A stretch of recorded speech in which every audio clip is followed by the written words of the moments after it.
देखिए, गाली गलौज करने से, निराधार आरोप लगाने से सत्य वो नहीं हो जाता है। इस पूरे मैटर में ये इंपॉर्टेंट है कि सत्य क्या है। पिछले 3-4 दिनों से स्वाति मालीवाल ने बहुत गंभीर आरोप लगाए हैं, मारपीट के आरोप लगाए हैं विभव कुमार जी के ऊपर। लेकिन कल एक बहुत ही महत्वपूर्ण वीडियो क्लिप बाहर आता है जिससे एक बड़े हद तक मेरे ख्याल से सच्चाई बाहर आ जाती। वो वीडियो क्लिप जो घटना का एलिगेशन लगाया गया है स्वाति मालीवाल जी के द्वारा, उसी के तुरंत कुछ मिनटों को बाद वो लिया गया था और उसमें साफ दिख रहा है। उन्होंने क्या कहा था अपनी एफआईआर में? उन्होंने कहा था मेरे साथ बहुत बुरी तरह से मारपीट हुई है, मेरे सर पे गहरी चोट आ गई है, मैं बैठ नहीं पा रही थी, मैं चल नहीं पा रही थी। अभी भी पिछले 1-2 दिनों के अगर आप उनके वीडियो देखेंगे तो वो धीरे धीरे लंगड़ाती हुई चल रही है।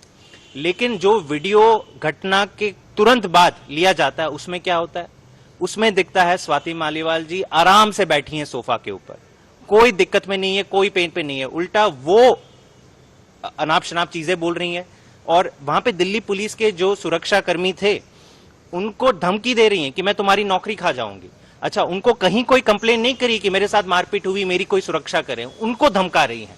दूसरा एक वीडियो बाहर आता है, अभी आज सुबह बाहर आया, उसमें दिखता है कि घटना के तुरंत बाद जब स्वाति मालीवाल जी सीएम आवास के बाहर जाती हैं तो आराम से पैदल चलती चलती जा रही है, कोई लंगड़ाती नहीं है, कोई कुछ नहीं है। तो कहीं ना कहीं ये दिख रहा है कि पूरी की पूरी एक साजिश रची जा रही है।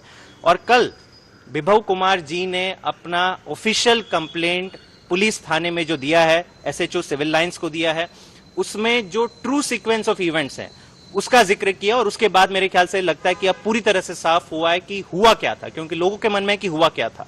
तो विभव कुमार जी की कंप्लेंट, ये आधिकारिक कंप्लेंट इन्होंने जो पुलिस को सौंपी, वो कह रहे हैं कि 13 मई की सुबह करीबन 8:40 को स्वाति मालीवाल जी आई थी, बिना कोई अपॉइंटमेंट लिए, बिना सीएम का टाइम मांगे आई थी। और जब सिक्योरिटी ने बाहर रोका उन्हें सीएम के घर के बाहर, तो जबरन उन पर दबाव डालकर उनको डरा धमका कर अंदर तक घुस गई। पहले बाहर के वेटिंग रूम पे 10-15 मिनट वेट किया, फिर वहां पे भी उन लोगों को भी डरा धमका कर सीएम के घर के, आप ये मान के चलिए आपके घर के भी निवास के कोई ड्राइंग रूम में ऐसे ही घुस सकता है आपकी परमिशन के बिना?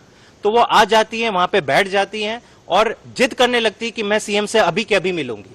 और जब 9:20 के करीब, और इसमें पूरा घटनाक्रम 4 पन्ने की ये पूरी कंप्लेंट है जिसमें सारी चीजें को दोहराया गया है।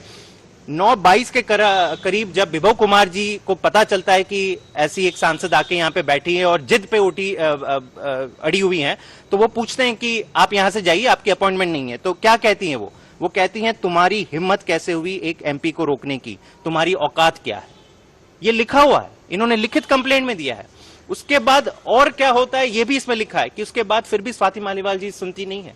वो जबरन ड्राइंग रूम से उठकर अंदर की तरफ, इनर रूम्स की तरफ जब जाना चाहती हैं तो विभव कुमार जी उन्हें रोकते हैं। वहां पे उनको स्वाति मालीवाल जी धक्का देती है और फिर कहती है मैं तुझे देख लूंगी, मैं तुझे ऐसे झूठे केस में फंसाऊंगी कि तुझे जिंदगी भर जेल में सड़ा दूंगी।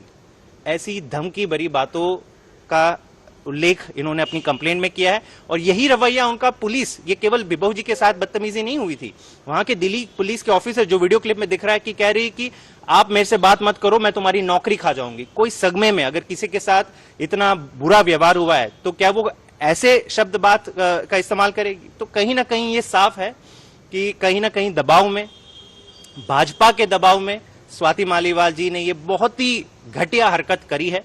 और अभी हमें उम्मीद है कि ये सारे तथ्य जो कि बाहर आ गए और विभव कुमार जी की भी complaint officially SHO Civil Lines को ईमेल के द्वारा जो पहुंचा दी गई है, तो अब इस पूरी मैटर का एक निष्पक्ष जांच होगा और सत्य बाहर आएगा। लेकिन वे जो आरोप लगा रही है, मेडिकल रिपोर्ट उनकी सामने है, ये जो एम्स में उन्होंने मेडिकल अपना कराया था, एमएलसी हुआ था, उसमें इसकी बातें कही गई है कि जो चोट की बातें कही जा रही है वो सच में है, अंदरूनी चोटें। देखिए, ये भी एक बहुत ही समझने वाली बात है और आपके दर्शकों को समझना चाहिए कि जो व्यक्ति कहता है कि मेरी बुरी तरह से मारपीट हुई है, उसके तुरंत बाद वो पुलिस स्टेशन गई थी, लेकिन वहां पे उन्होंने अपना मेडिकल रिपोर्ट नहीं कराया था। पुलिस ने उन्हें बोला था कि आपके साथ इतनी गहरी मारपीट हुई तो अभी की अभी पुलिस रिपोर्ट कराइए। तो वहां से वो क्यों चली गई? इसलिए चली गई क्योंकि उनको पता था कि अगर तभी की तभी करा लेते तो सच बाहर आ जाता कि कोई हादसा ही नहीं हुआ है। तो ये साफ दिख रहा है कि 3 दिन तक वो रुकी हुई, एमएलसी रिपोर्ट नहीं कराया और फिर तुरंत बाद जाके अब ढोंग रचा जा रहा है, लंगड़ाती हुई जा रही हैं। और सारे वीडियो तो मतलब आराम से बैठते हुए, आराम से चलते हुए, ये सारे घटना के तुरंत कुछ मिनटों बाद के वीडियो है। तो इसका भी तो जवाब भाजपा और स्वाति मालीवाल को आम देना आदमी पार्टी के ट्विटर हैंडल से 2 वीडियो शेयर किए गए तुलना करते हुए, और उसमें कहा गया कि नौटंकी कर रही है स्वाति मालीवाल। मेरे ख्याल से देखिए, जो भी चित्र और जो भी वीडियो बाहर आए हैं वो सच, मतलब इसके बाद कुछ बोलने को रह नहीं जाता है। जो चीजें दृश्यों में कैद है उससे तो कोई इनकार नहीं कर सकता है। वहां पे साफ दिख रहा है कि किस बदतमीजी से, किस ऊंचे आवाज से स्वाति मालीवाल जी सबको हड़का रही हैं, सबसे बदतमीजी से बात कर रही हैं और आराम से अपने पैरों पे चलते हुए कंफर्टेबली घर के बाहर जा रही है। लेकिन 3 दिन बाद वही स्वाति मालीवाल लंगड़ाते हुए पुलिस से बात कर रही है, लंगड़ाते हुए कोर्ट जाते हुए दिख रही है। तो कहीं ना कहीं ये नौटंकी तो पूरी दिख रही है। वीडियो सामने